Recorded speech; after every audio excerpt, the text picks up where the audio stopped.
Hi, this is Steve Hargadon, and welcome to a special Future of Education panel discussion. We have Stephen Downs, Howard Gardner, Alfie, Kohn, and Gary Sege here to talk about education reform, progressive education, and anything else that they want to talk about. This is part of futureofeducation.com, but also a part of the Connected Educator Month and a prelude to the Learning 2.0 conference, and we really appreciate you being here and our panelists being here. The Future of Education is a Web 2.0 Labs project. Thanks to Mighty Bell and Blackboard Collaborate for support. Coming up, we do have the Learning 2.0 free virtual conference. That's August 20th to the 24th. This is going to be a lot of fun. Some of the people who couldn't make it to this panel or the original kickoff for Connected Educator Month are coming. So we have Mark Prensky coming, we have Sugata Mitra coming, we have Yang Zhao coming. A lot of fun. And we want you to come, and we want you to present. So this is peer professional development. So please go to learning20.com, check it out, and submit a proposal to present. The whole idea is to have another one of these great worldwide virtual events. This is Connected Educator Month. So much going on there. ConnectedEducatorMonth.org. Maybe Peggy will help me by putting that link in the chat as well. So much fun so far, so much more yet to come. Don't miss the Library 2.012 Conference, October 3rd through 5th, and the Global Education Conference, November 12th to 16th. If you are interested, we have lots of shows here at futureofeducation.com. We're not sure Rudy Crew is coming tomorrow. He took a new job, and we haven't heard back from him, but if he is, he's going to talk about his book, Only Connect. Roger Schenck on cognitive science, Paulo Blickstein from Stanford on Fab Labs, David Warlick, Mark Prensky, Rob Fried, Lee Rainey, Esther Waziski, Yang Zhao. You can see the great list here. Hopefully something of interest to you. Again, all free and all available for your either real-time attendance or in recorded form. If you've missed any of our sessions, they are all recorded. We heard from Connie Yao, Larry Johnson, Doug Rushkoff, Chris Lehman, and Deborah Meyer, all as part of the Connected Educator Month kickoff.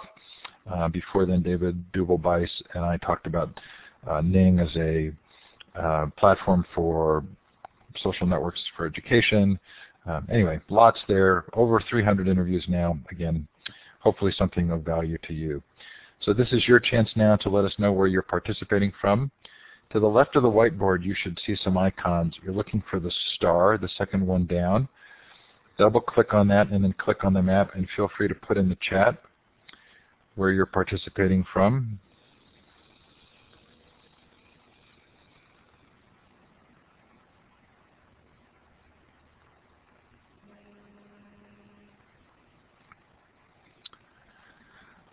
Fun audience. If this is your first time using Blackboard Collaborate and you don't know this trick, you definitely want to pull that chat window out and make it larger. So you double-click at the top of the chat and drag it out, or you can look for the options menu and detach the panel. But it makes a big difference to not be trying to read that chat in the tiny little box that's the default box.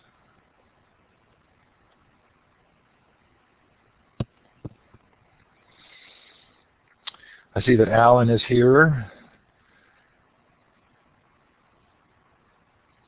Lima, Peru.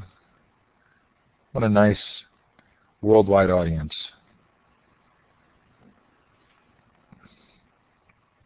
Now, I received some criticism about this panel for not being gender diverse.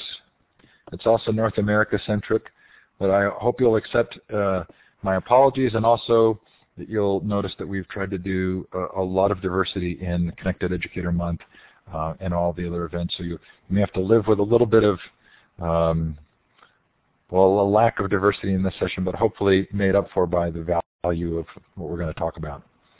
I'm really excited to have these four together, and I'm so appreciative of you all for attending. Very funny comments. Okay, so let's move right ahead.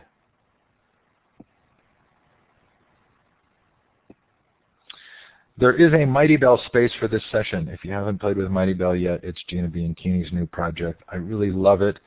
Full disclosure is that I am consulting for Gina like I did for Ning, but it is free for education and for everybody, and it's a great place to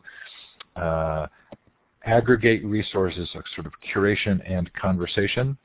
So feel free to join this one, which is the Reform Ed Reform space, and contribute and let us pull in web links, videos, and the like that you think relate to the topic today, and continued conversation afterwards. So again, what a delight to have the four of you here. What I'd like to do, if we can, is to start off with having each of you do a brief introduction, say a half minute to a minute long, give some background about yourself, and then if you would answer this question as a part of it, how would you characterize the state of the public discussion around education right now? So Stephen, could we start with you? Oh, sure. Start with me. I didn't even get the question written. Do you want me to repeat it? No, it's I can remember it. I hope if I forget it, I'll ask you to repeat it. But something like, how would you characterize the public discussion around education right now? Sounds right. Anyhow, for those of you who don't know me, my name is Stephen Downs. I live in Moncton, New Brunswick, Canada, and that's on the east coast of Canada. I'm about 20 kilometers from the water. I've just spent the last 2 weeks in Prince Edward Island camping by the seashore, so I'm a little still in vacation mode, as you can probably tell by looking at me. I work with the National Research Council in Canada as a researcher in online learning. What that entails is not always clear, but the things I'm more known for are my newsletter called OL Daily, which stands for Online Learning Daily, excuse me, as well with George Siemens, Dave Cormier, Rita Kopp, and a cast of thousands. We've put together the massive open online courses, and that's a concept that in an altered form has become very current recently. I've been involved in open education and open educational resources for a number of years, and of course e-learning and online learning for a number of years. And I have 4 cats, one of which was here eating my tuna, but with the tuna gone, so was the cat, and the 3 others around somewhere.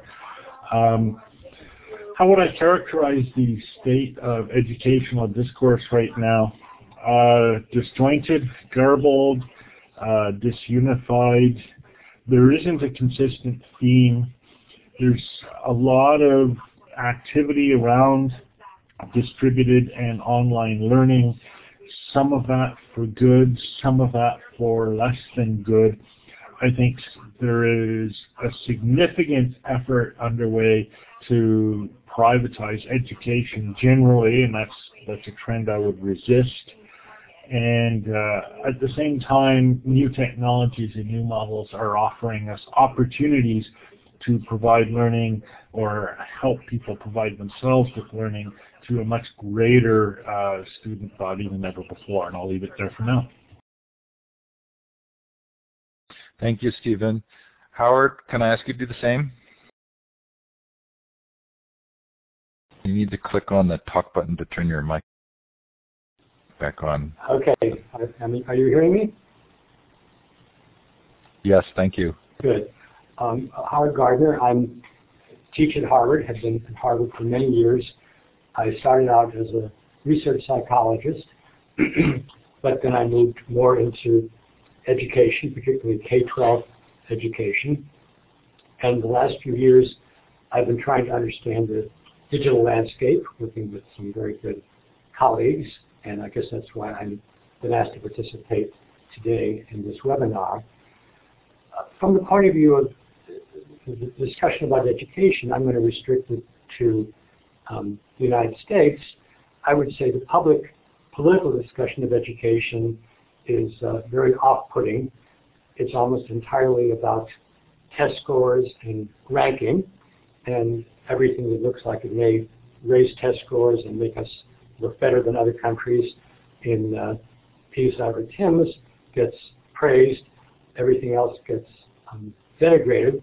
But even though we've been having this conversation for 20 years and lots of money's been put into it, I don't think anybody would say there's been a quantum leap of improvement. But when there's no other public conversation, that's the one that dominates. My own focus, which may or may not represent other people today, is we ought to be having as our figure, the dominant figure, the kind of society we want to have and the kind of human beings we want to have. And while I wouldn't say that people in public life I'm interested in those questions, they don't connect it to education. For them, education is improving scores on STEM tests and not the kind of society that we want to have and not the kind of human beings we want to have. So my own focus within the digital world has been very much on digital ethics, digital citizenship. How can we make use of these incredible new creating and collaborating mechanisms to have a more responsible polity? It's to me very disappointing that that's not something you ever hear anybody running for office speaking about. I recognize the names of the people who you invited to speak, and these are all people who are very much rooted in conversation among the digitalati. But that's still very much an in-house conversation. It's not one that you hear people in public office talking about, except to say we should be connected and have broadband, especially if somebody else pays for it. Thank you. Alfie, are you there? I am, yes. I might even be here in a video sense, I'm not sure. Can you see me as well as hear me? Can you taste me and smell me? Because I'm not satisfied with only 2 dimensions. The 21st century learning requires all 5 senses, otherwise it's not worth talking. I agree with what Howard has said. The discussion that we have about education is only as good as the way that discussion is framed by the people who have ready access to the means of communication.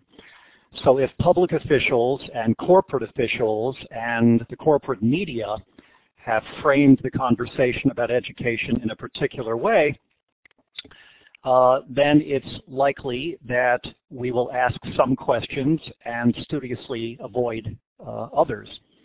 And the default assumptions, the things we take for granted because we've never been invited to reflect on them, turns out to be the limits, the barriers, the boundaries to anything we talk about. So, for example, if no one invites most people to rethink whether education could be more than just transmitting a set of facts or skills to passive receptacles, then nobody's likely to look around at schools and say, how come they're still characterized by worksheets and lectures and quizzes and tests and grades and homework just as they were 20 years ago and 50 years ago, because we think that's what school has to be.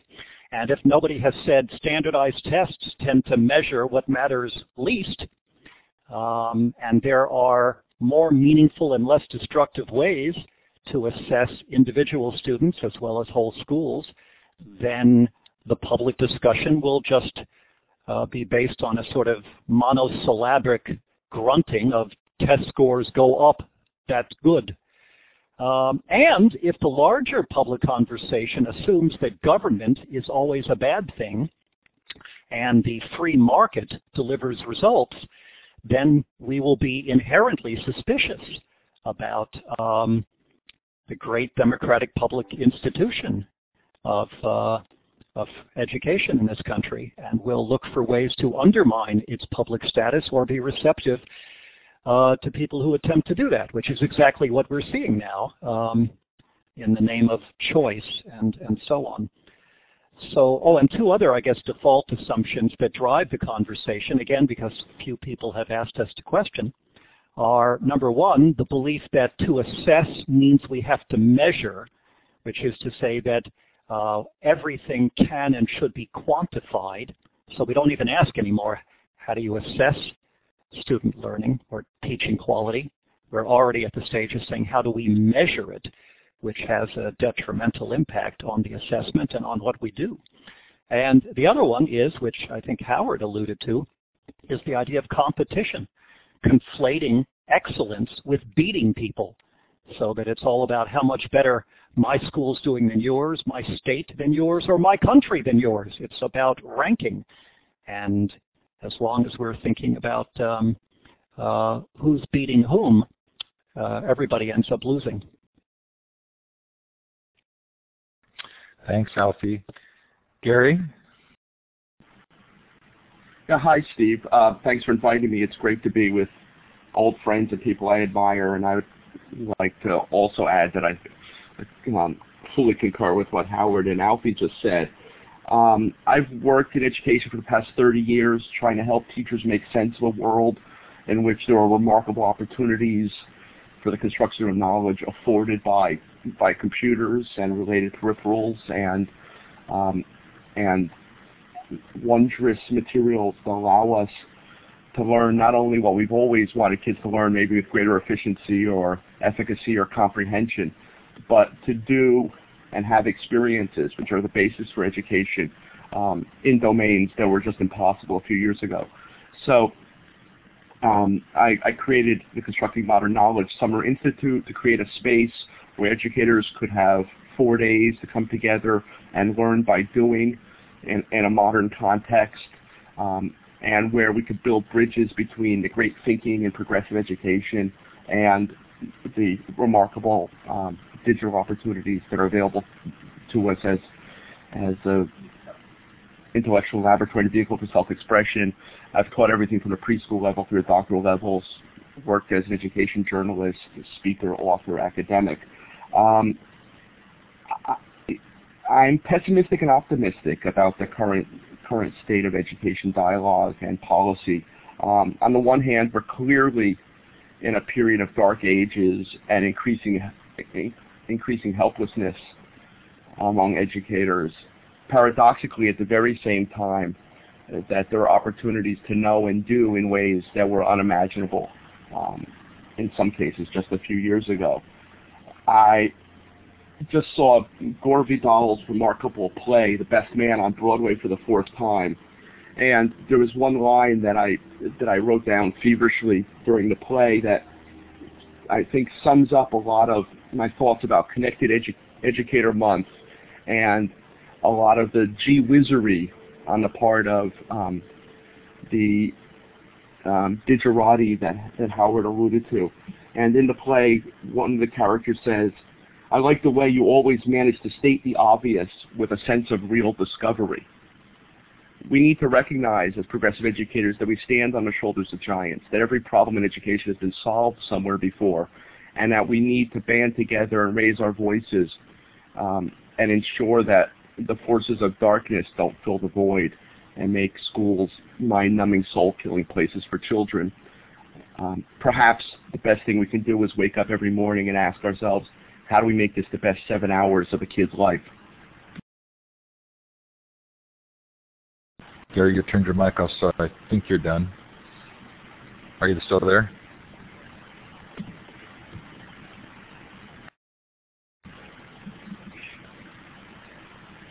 Gary, were you done? You got it. So this has been really interesting to hear these views. I'm especially interested, sort of as Gary kind of brings things full circle here and reminding us of how much good work has been done over many, many years. So, Alfie, I'd like to start with you. What I'm going to do is I'm going to ask some sort of leading questions, and then hopefully I'll direct them to a particular panelist. And other panelists, if you would like to respond to the same question, I hope you'll raise your hand.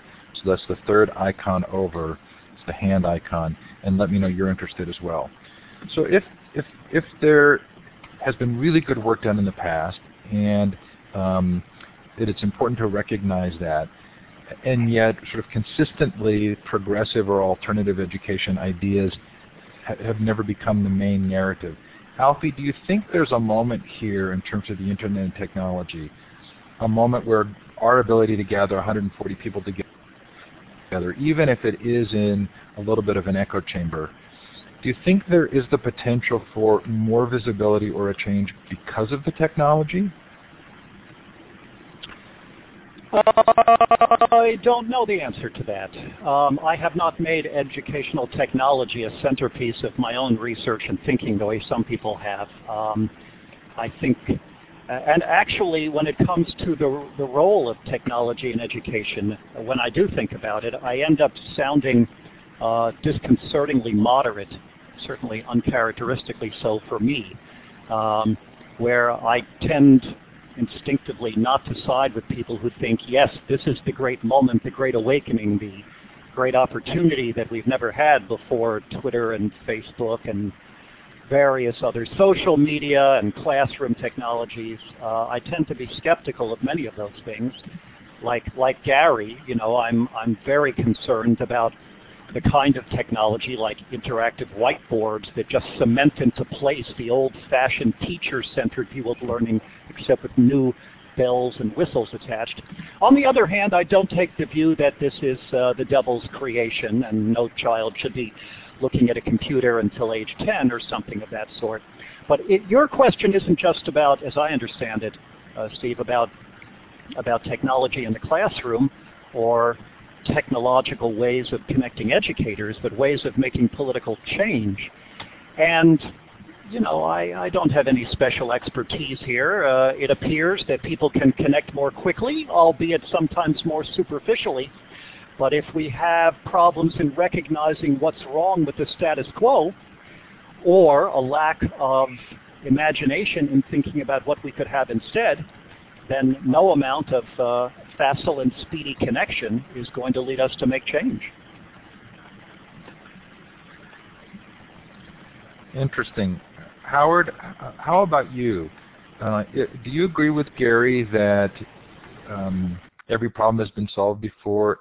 And can you see a way to bring us into a better public discourse?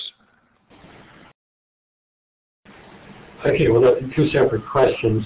I don't agree with Gary that people who wrote about education or who demonstrated things in the pre-digital era could really anticipate both the opportunities and the barriers and the obstacles which we face in the first decade, second decade of the century. I think in this sense it's a new ballgame.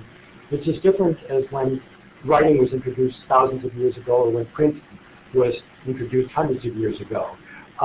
If Gary only meant that you know, the best writers about and thinkers about education, whether it's John Dewey or Socrates or Pestalozzi, hit upon important aspects of motivation, of transmission of knowledge, of creation of knowledge, of forming a community that's viable, then yeah, I don't think that that there's anything radically new. But let me just give one example of why I think the old views aren't enough. And that is that until recently, it was inconceivable that you could create a bit of information and you would have no idea of where it would go or how long it would last. And you could do this as early as the age of 4 or 5, when there was no possible way of knowing what the implications were for what you were doing. By the same token, to use a very different example, you have a man named Kohn, who nobody had heard of 3 years ago, and who now has created, from his point of view, a whole curriculum, thousands of courses, visited by millions and millions of people, who at least have the impression that they're learning something. And again, this is something that would have been inconceivable.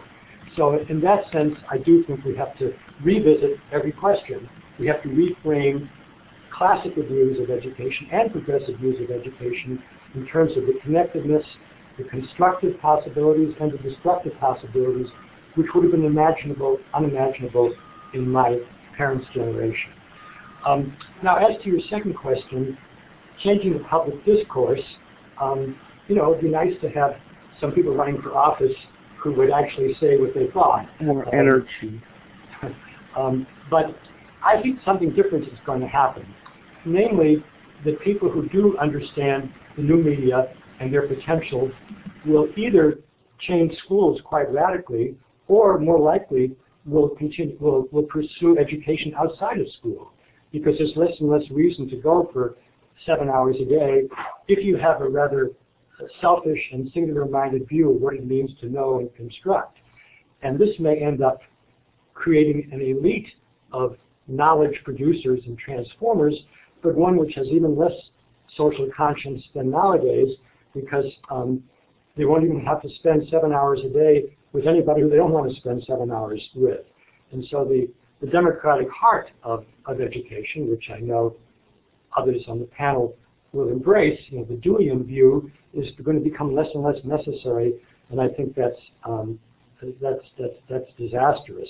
I was thinking that probably everybody on the panel and most of the people who participate in these discussions are politically on the left side rather than on the right side. Some of the commentators may not be.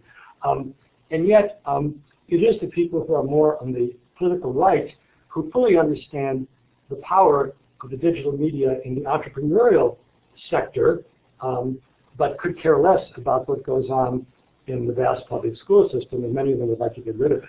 So that's part of my thought about the public sphere, as you asked.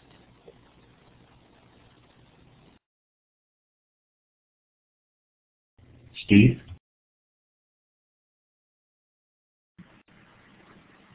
Steve, can I jump in for a second? It's Gary.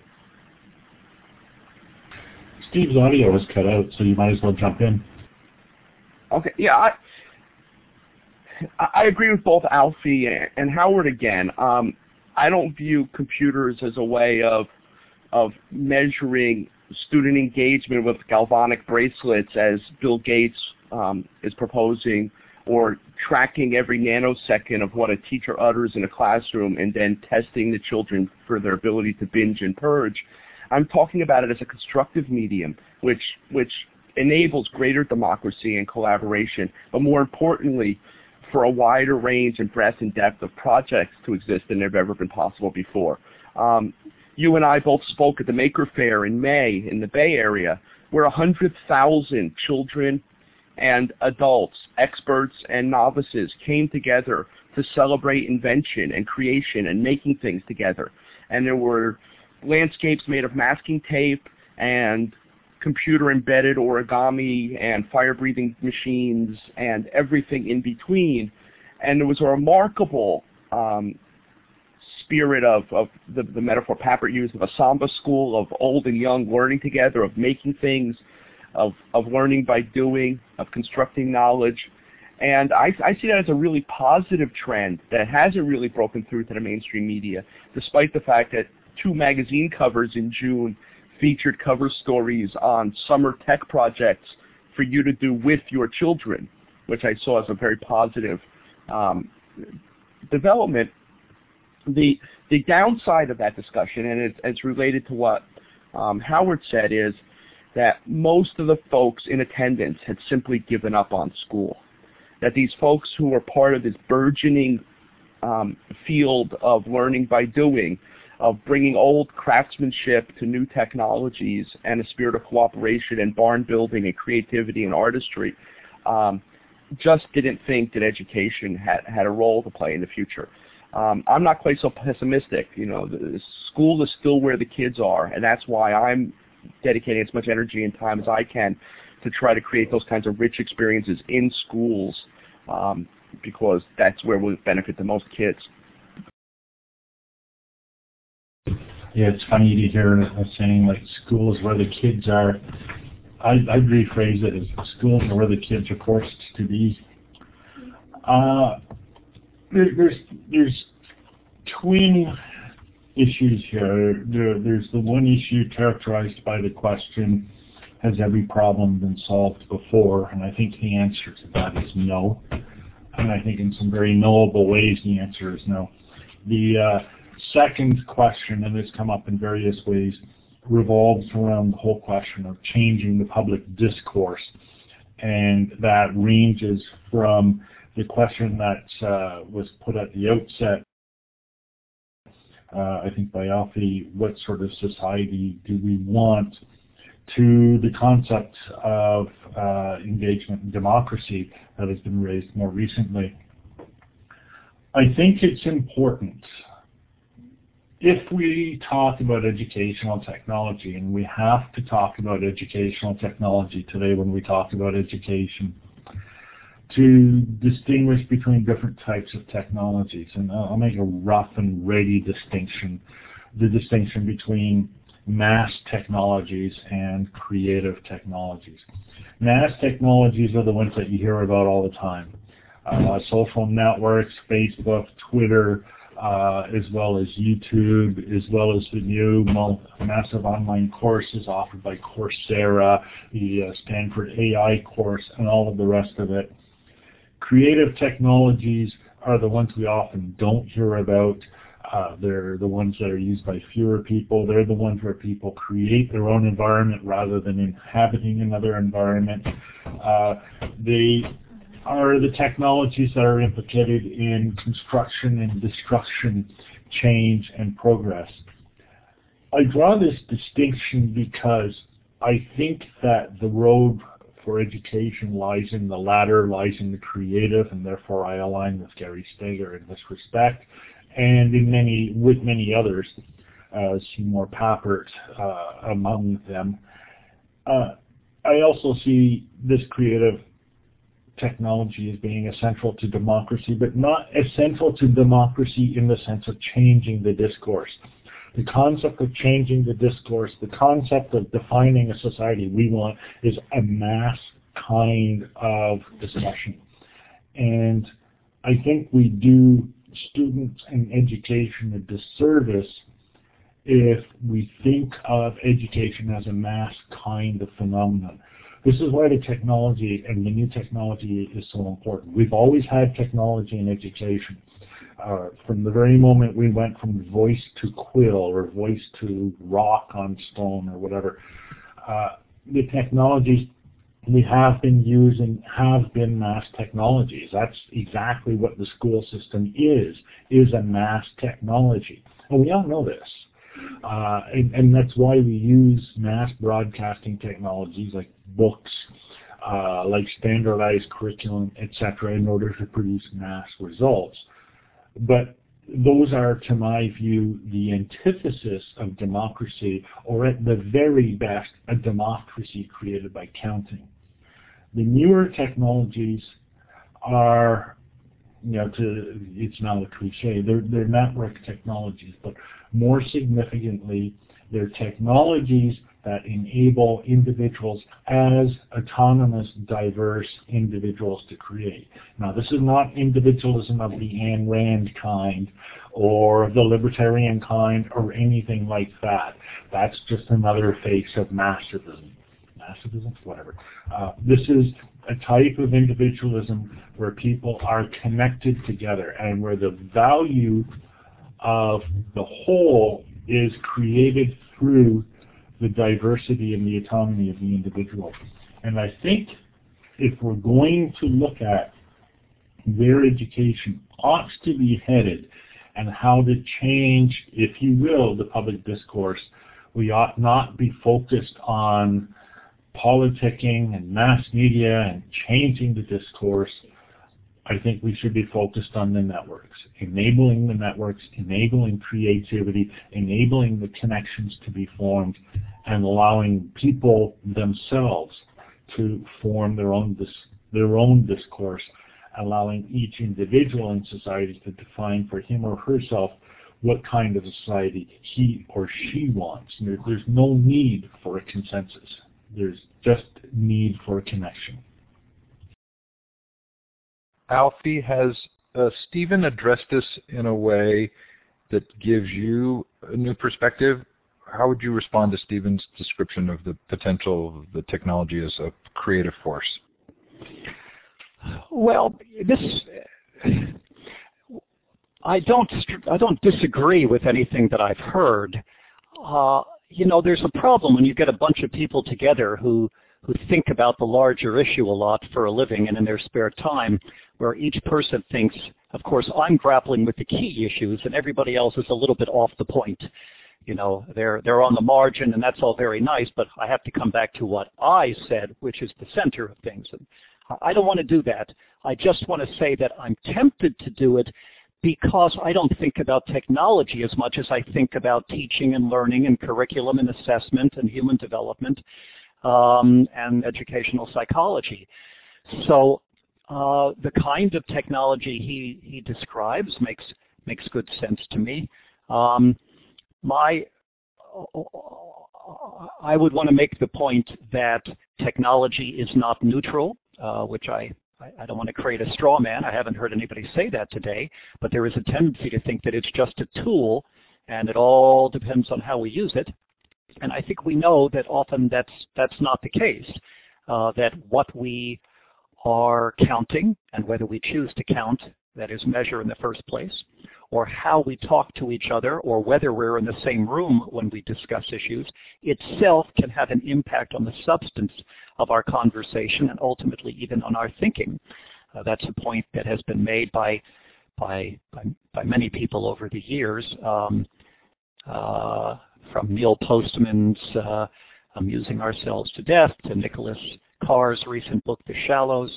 And the other point I want to make is that ultimately, either learning is going to be an active and an interactive process where students are creating meaning for themselves and with one another, or it's still going to be the same traditional notion of acquiring a bunch of facts.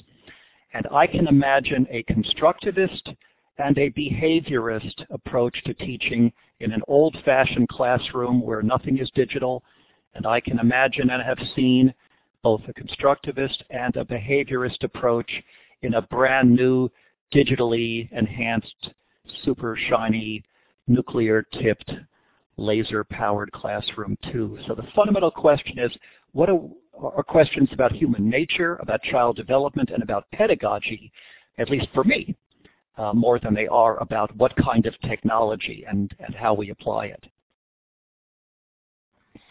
Howard, your hand is raised. Would you like to respond? Right. If I understand what Stephen said, I don't agree with it. So I'll say what I think, and he's welcome to respond. It seems to me that, if you're trying to decide what you think about a movie, it's fine to have everybody weigh in with what they think, because in the end you make your own decision about a movie. In any kind of community, very serious issues arise. It arises in any kind of a professional community. What does it mean to do good journalism, to be a decent lawyer, to be a fair physician or engineer? In any kind of a community where people live together, geographically or in a school or even in a cyber community, there needs to be agreement about what's the proper thing to do, what's okay, and what strikes at the heart of the community, like in school, plagiarism or cheating, or teachers showing favorites, or people trying to curry favor with the political sphere. And what I recommend there, and I recommend it in a digital era, is the creation of common spaces where people discuss these different issues, indicate what they've done, try to get feedback on them, try to figure out how they could have been done better, and eventually try to reach some kind of consensus about what's acceptable in a community, whether it's a geographic community like a school or a professional community like journalism. And the notion in the 21st century, when we are in a global world, that every place can, or every individual can have their own financial system, their own legal system, their own medical system, which is the extension of what Stephen said, strikes me to be quite destructive. One big question, which I've wrestled with a lot, is whether these kinds of commons enterprises can take place online. I hope they can, but they may need to take place face-to-face, in which case we are back to a digital world. So, Stephen, since I've come down very hard on what I heard you say, please let me know what you heard me say.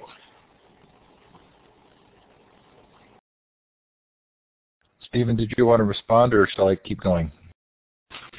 Let me just make a couple of remarks, and I think we can. It's easy Now, let me just respond directly to Gary, and I'll come back to Alfie's caricatures of technology later if necessary. Look, I hear this a lot. I hear the proposition that was the core proposition of Gary's remarks, that in any kind of community there needs to be some sort of agreement. And it's this agreement around which all of the educational system seems to revolve, from curriculum to pedagogy, et cetera, et cetera. And I ask, why does there need to be agreement? That's the primary challenge, I would pose. Agreement in order to communicate with each other, sure, in order to reach agreement, so we have a nice happy little circle there, or agreement in order to form the parameters of a society such that we don't kill each other. That one I can agree with. But there are different types of agreement. There's agreements on values, objectives, goals, meanings, that sort of thing. Shared meanings, if you will, which I would call semantic agreement. And then there's agreement on infrastructure, connections, principles of association, etc., which I would call syntactic agreement. And we need syntactic agreement just like we need the air in common in between us in order to have any possibility of communication at all. But it doesn't follow that we need semantic agreement. It doesn't follow that we need to all have the same view of society, all have the same objectives, all have the same goal. And in fact, I think it's better if we don't. That's one aspect of it. The second aspect of it is this idea that we need common spaces in order to have these discussions. If you put everybody on the internet in a common space, the result would be anarchy. Nobody would be able to be heard because we would have a cacophony of a billion voices speaking all at once. So we know right off the bat that there is not a common space, that these spaces are divided and subdivided and subdivided and subdivided. And so you have websites, bulletin boards, chat areas, sessions like this, and so on. In order to create these subdivided spaces, you don't need common spaces, properly supposed, you only need common interfaces. And that's in fact how this discussion is working here. We don't have a common space, even though it almost kind of looks like it. We're not inhabiting a common space. There is no space that we have in common here. There's barely any meaning that we have in common here. But what we do have is a common interface. We have ways of sending signals with each other such that what I send is more or less received by you in the form that I sent it. And I think that works in society as well. And it doesn't matter if I have an ASUS screen and a Microsoft keyboard and a Hewlett-Packard computer and you have an Apple and you have an iPhone or whatever. It doesn't matter if I use my computer for work and you use your computer mostly for your children. What matters is that we have a way of connecting together that does not require us to be all the same. And it's only in that kind of form that we will get democracy. I know that sounds like it's all way off the topic of education and progressive education, but I really think personally that this is at the heart of the distinction between what might be called new progressive education as opposed to, I don't know, traditional, I don't want to say all, traditional progressive education. I'd say conservative progressive education, but that would confuse all of the Canadians. And it's this distinction between wanting to form some sort of single view, a single banner under which we all march forward, and wanting to find the society in which we enable each individual as individuals to accomplish the most that they can. And yeah, I'll leave it there. And I didn't throw you under the bus, Gary. I just disagreed with you. Okay. This is fascinating to me. I loved what Howard said about places for conversation. And each of you have worked for decades here around ideas that could be called progressive. And is there something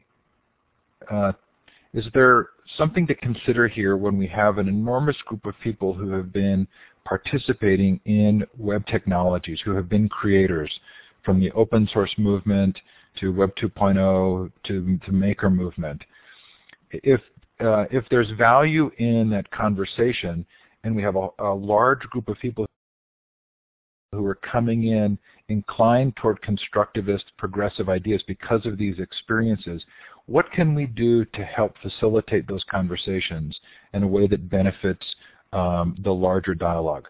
Is there anybody who would want to respond to that? Hi, I'm going to speak to this. I'm Howard here.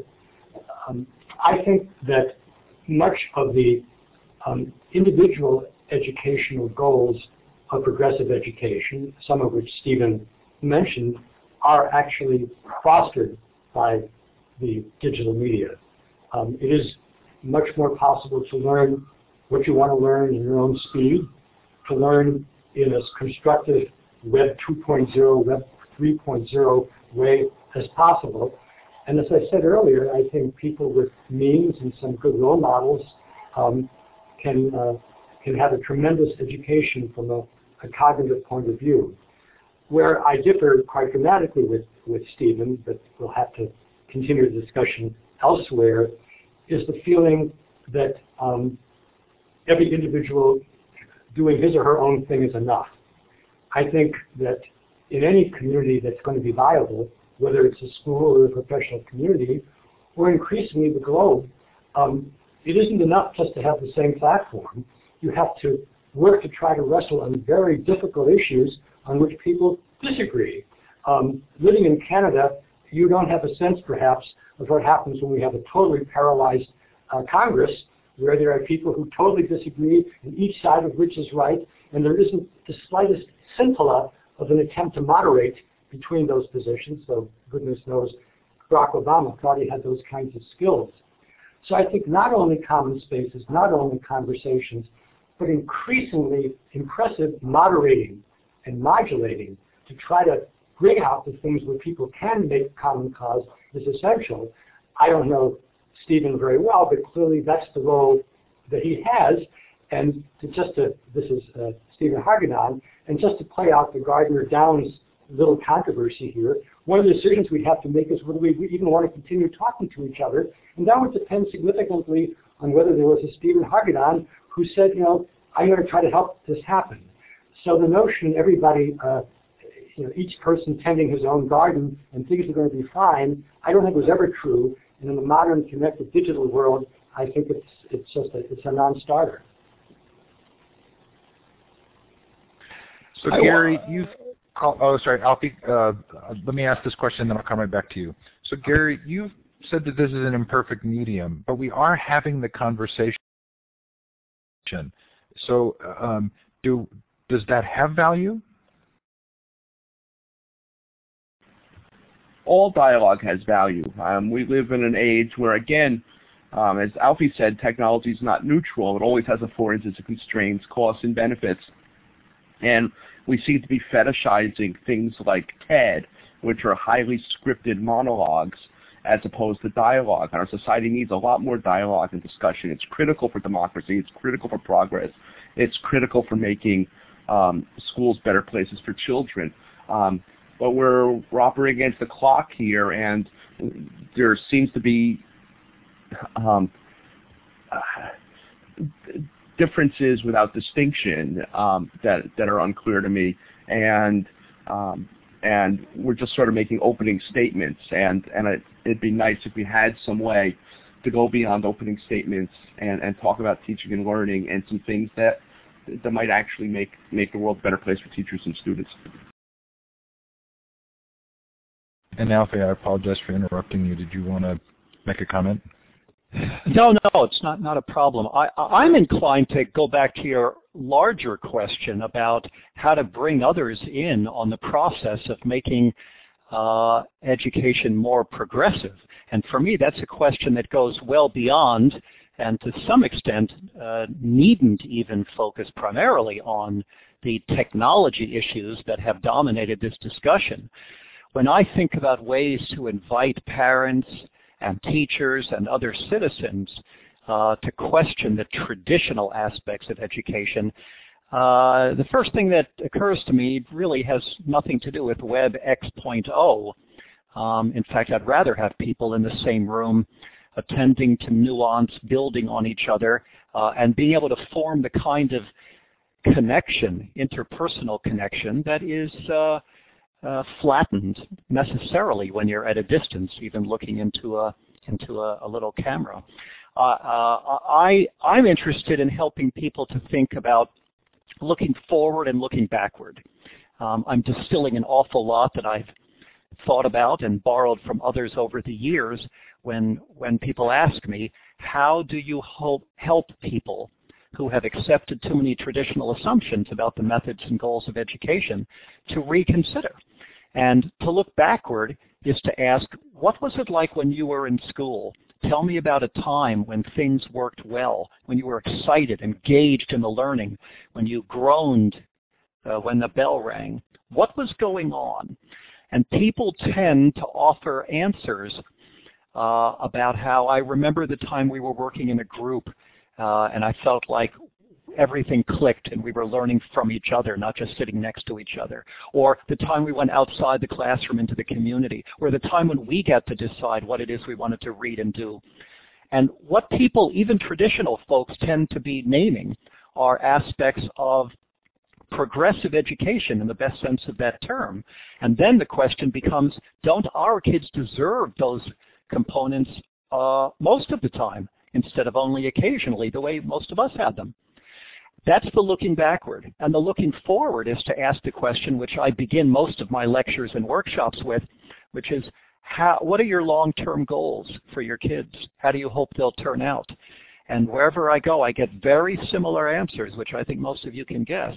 And then what we do is we compare what we're actually doing in the classroom or in the family to our own long-term goals, not those of some distant experts, and begin to realize there may be a disconnect. We say we want kids to be happy, ethical, compassionate, responsible people. Is that what we're really promoting through our practices? Are we really helping kids to become lifelong learners when we're boosting test scores or saying, you know, if you're this age, you must be doing long division? So by looking backward at our own experiences and forward at our long-term objectives for our kids, I think we can bring others along to start thinking about moving past what it is we have now, with or without technology. So as Gary mentioned, we do have a clock. We have 5 minutes left. If educators are increasingly connecting with each other, if we have the capacity to hold this kind of meeting, as imperfect as it is, I'd like to ask each of you to quickly give an idea of what you think we might do to make a difference now. And since we just finished with Alfie, can we start with you, Stephen, and have you answer that first? What constructively could those of us who are participating think about doing now to make a difference? Yeah, sure. There's a couple of things. The first thing is to set an example. In fact, I think that's probably the most important thing. It might even be the only thing. You know, it's an old saying, and many people have said it before me. You have to be the change that you want to see in society.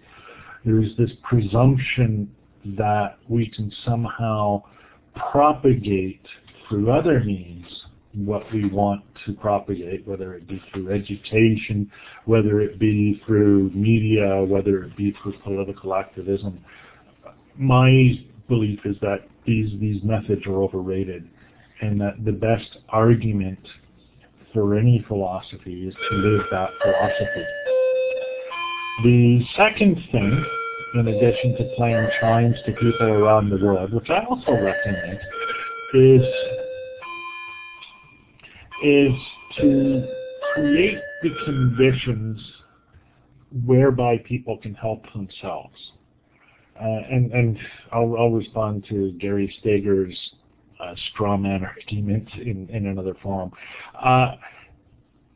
The core of the work that I've done has been to attempt to create services and resources that help people educate themselves. And that someone's always going to say, well, yeah, but you have to have a certain amount of skills in order to do that. Well, yeah, but you also have to have a certain amount of skills in order to read a math textbook. It's the same argument all the way.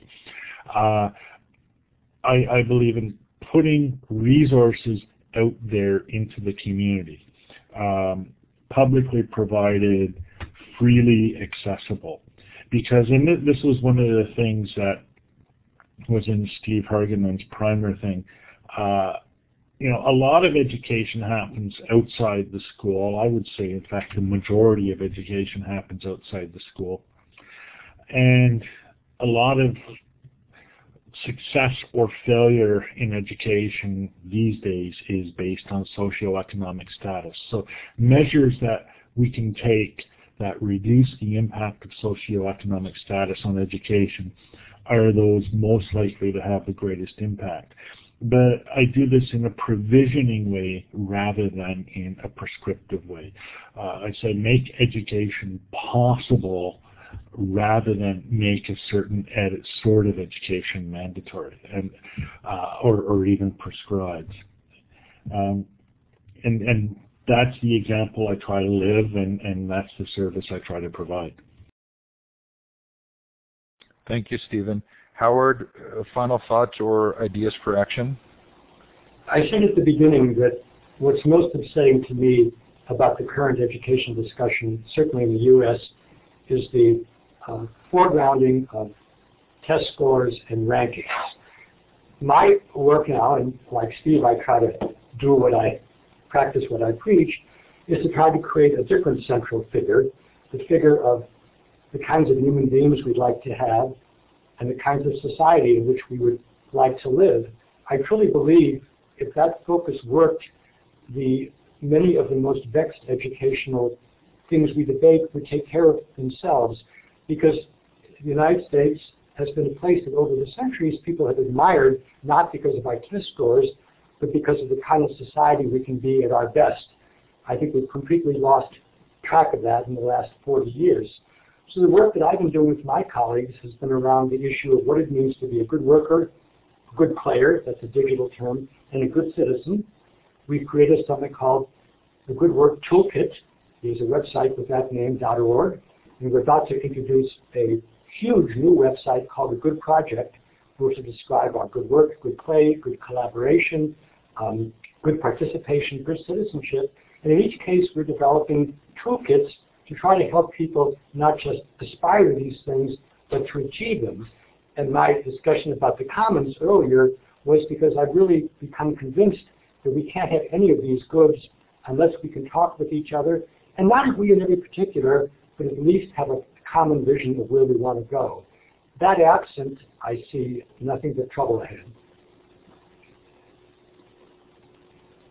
Thank you, Howard. Gary? Yeah, I'd love to spend some time talking with Howard about his work and about the elements that lead to greatness. I'm concerned that a great number of us have no experience with knowing what it takes to be great at something, regardless of the domain. I just spent 3 days in a recording studio with some of the finest jazz musicians in the world and watched the remarkable expressions of their talent and knowledge and cultural continuum and technique, and even the remarkable skills of the engineer who could make magic happen with the click of a finger or the flick of a mouse. And we live in a society where people don't hesitate to go up to Yo-Yo Ma and say, my 9-year-old plays the cello too. And I wonder how much better schools would be if we found a way to provide opportunities for children to experience complexity, depth, sophistication, artistry. And I think that comes through deeply meaningful projects. And one of the reasons why I think computers are important is because it allows for a greater breadth and depth and range of projects to exist than they've ever been possible before. I'll finish by suggesting that perhaps the best thing we can do for children is for them to spend as much time as possible with interesting adults. And a challenge for all of us is to figure out how we ourselves can be much more interesting adults. Thanks for the opportunity. It's great to speak with all of you. Thanks, Gary. Final word, Alfie?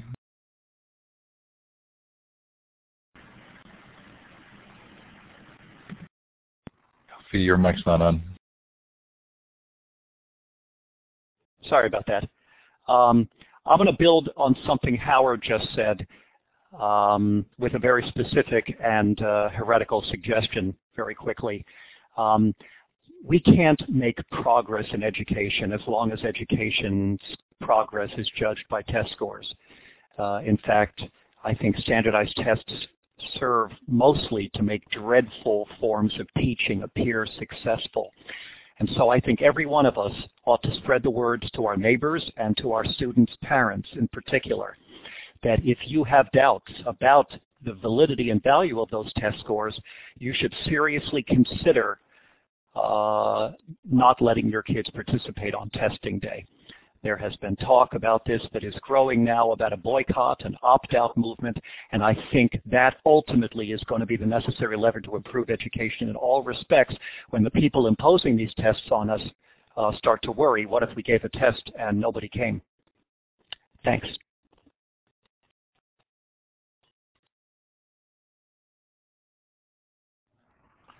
I really want to thank each of you for attending. I always feel terrible when we go over because I want to respect your time, and so if I don't want to rush us off, but I do want to make sure that you know how much we appreciate your being here together, how valuable the conversation has been for me, and thank you. So I'm clapping for each of you. I'm hovering over the smiley face and clicking the applause button. And again, I want to indicate that if you need to drop off, please feel free to do so right at this moment in time. I do want to leave a little bit of time for the audience to continue the conversation. Panelists, if you want to stay, please feel free to do so. So if you would like to make a comment or put something in the chat, we'll stick around for another 10 or 15 minutes. You can you can ask for the microphone by raising your hand. Rita and Hal, I think maybe you were clapping, but if you've raised your hand, please leave it up and I'll give you the microphone. Or feel free to put a question or comment in the chat and we'll let the community and or panelists address anything that comes up. We didn't talk much about poverty, although Stephen did, but it certainly feels as though, at least in the United States, this kind of has largely been a driver of problems. Alfie talks about test scores. Are there other kind of critical key issues that anyone would like to identify? Oh yeah, this is a good question. EdTech startups. And Stephen mentioned privatization early on. It's hard for me to think about school privatization without thinking of the sort of perverse economics of our prison system. But you know, commercial venture, Silicon Valley, venture capital funded companies, are they, can we categorize them in any easy way, or do they just end up being diverse efforts to try and make a difference? So the Bartleby project, I think, was a John Taylor Gatto idea, and that's the connection there if anybody's not aware of it. Any responses to this question of EdTech startups? I'll just jump in very briefly. My big concern with EdTech startups is if they begin to undermine the provision of public education. And I'll give you one brief example of what I mean. There was a discussion, excuse me, recently on an open education resources discussion list about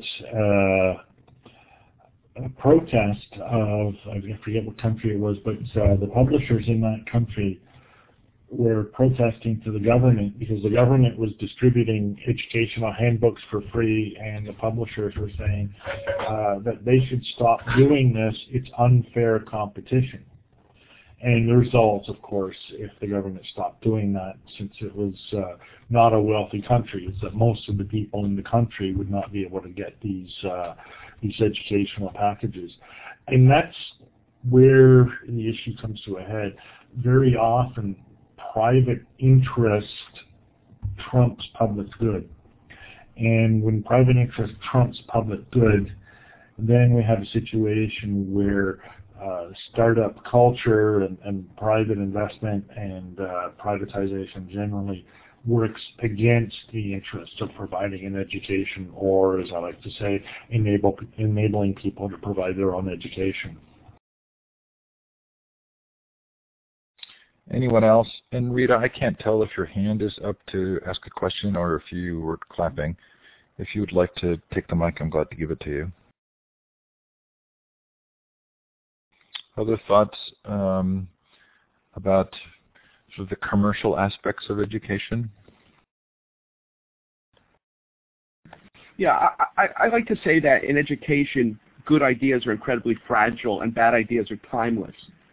The bad ideas that we're combating are simple, mechanistic, easily reproduced, easily sold, often with slick, simplistic slogans like "so much fun, your kid won't know they're learning," or,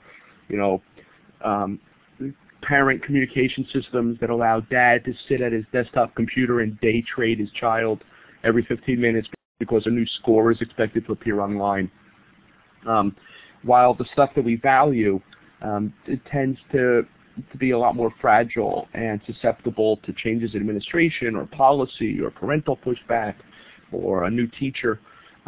So I think the sort of gold rush for using technology to reduce the cost of education while turning public treasure over to private hands is something we should all be concerned about. Alfie, I don't know if you're still here, but there was a question addressed to you. Heidi says they wanted to boycott tests at their small public school, but they were told that if they did so, the district would be shut down because of not reaching a mandatory testing rate. Have you heard that before, and how would you respond? And I'm not sure we still have Alfie here, so we may not get a response on that. Steve, can I answer one of the questions quickly that just appeared? Absolutely. Someone asked a question about Common Core, and Common Core is a great example of how change in education isn't geologically slow. Only good change in education is geologically slow. Bad change can happen overnight. I was speaking at the National School Boards Association conference a few months ago and had a couple hundred people in the audience, elected school board members. And I asked for a show of hands. How many of you voted for Common Core? No hands went up. I asked another question. How many of you live in a jurisdiction where a politician campaigned for office saying that we would have some de facto national curriculum? Not a single hand went up. Common Core was created by the Gates Foundation and Pearson and has been forced down the throats of states and local school boards by a Department of Education in Washington that's tying billions of dollars to compliance. Gary's sort of famous phrase is follow the money. Not only Gary's, but others. But certainly, Gary, you do a good job of uncovering those connections. But I think, there's this issue. We see this kind of issue across the board, from environmentalism to the placement of freeways to the management of banks and corporations to labor standards, etc., where we get something very different from what we voted for. And for those Americans who are wondering, this is not a uniquely American phenomenon. It happens in Canada as well. We had a thing called the GST, Goods and Services Tax, which nobody voted for, nobody wanted. It's a regressive sales tax, and yet we have it. And there are many other things that we didn't want and didn't vote for, but have anyways. And so I think there's a fundamental weakness in the decision-making system itself. And, it's a problem that's larger than education, but I don't think you solve this aspect of education without solving that larger problem. I hate to say that, but I really do think that's true.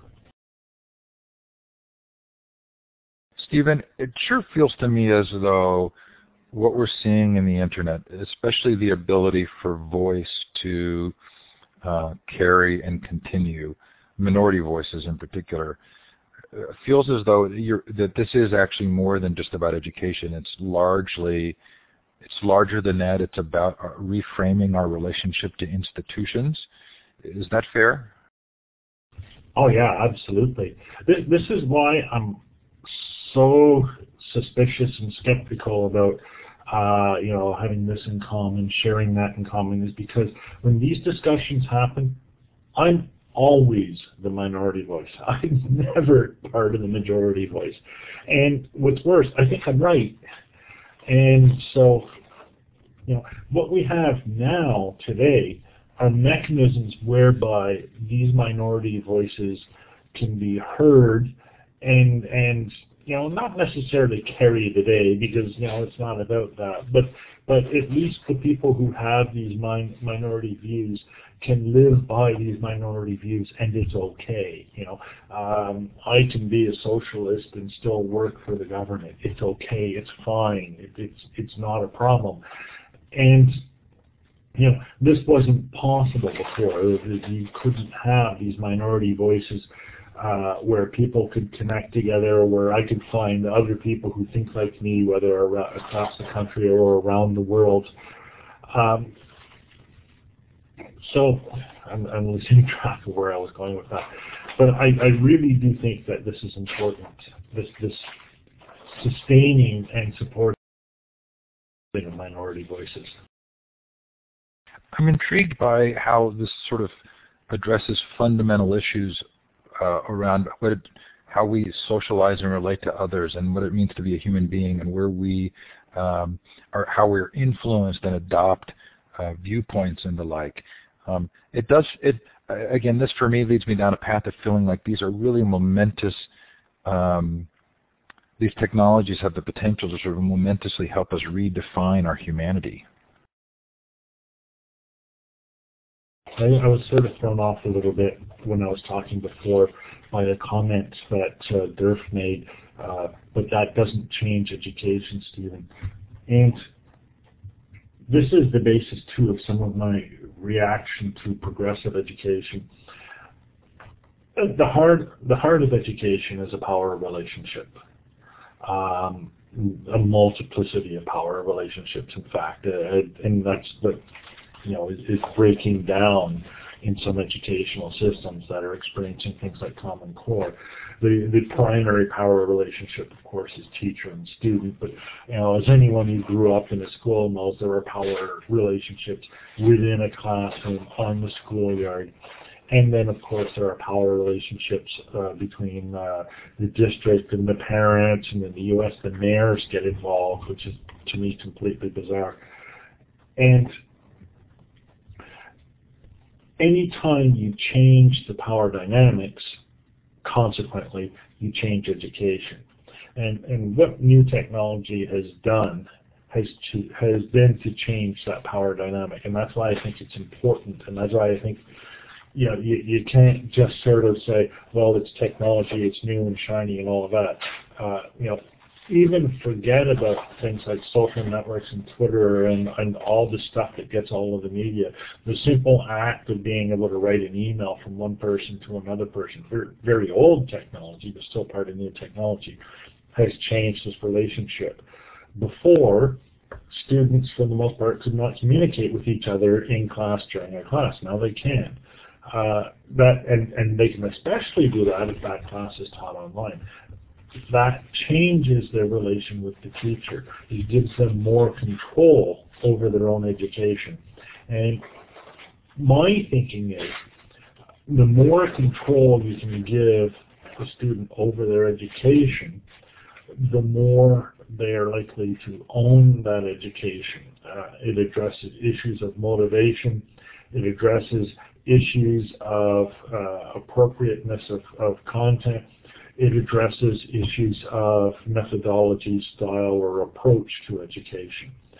So changing the power relation, changing the direction of control of an education changes the education itself.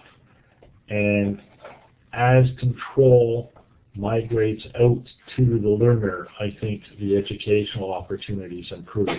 And I think, just as an aside, I think really that observation, or a variation of that observation, was at the heart of progressive education. It's just, it's so hard to do it in an environment where you have all of these power relations set up, with school boards and teachers and principals and all the rest of it.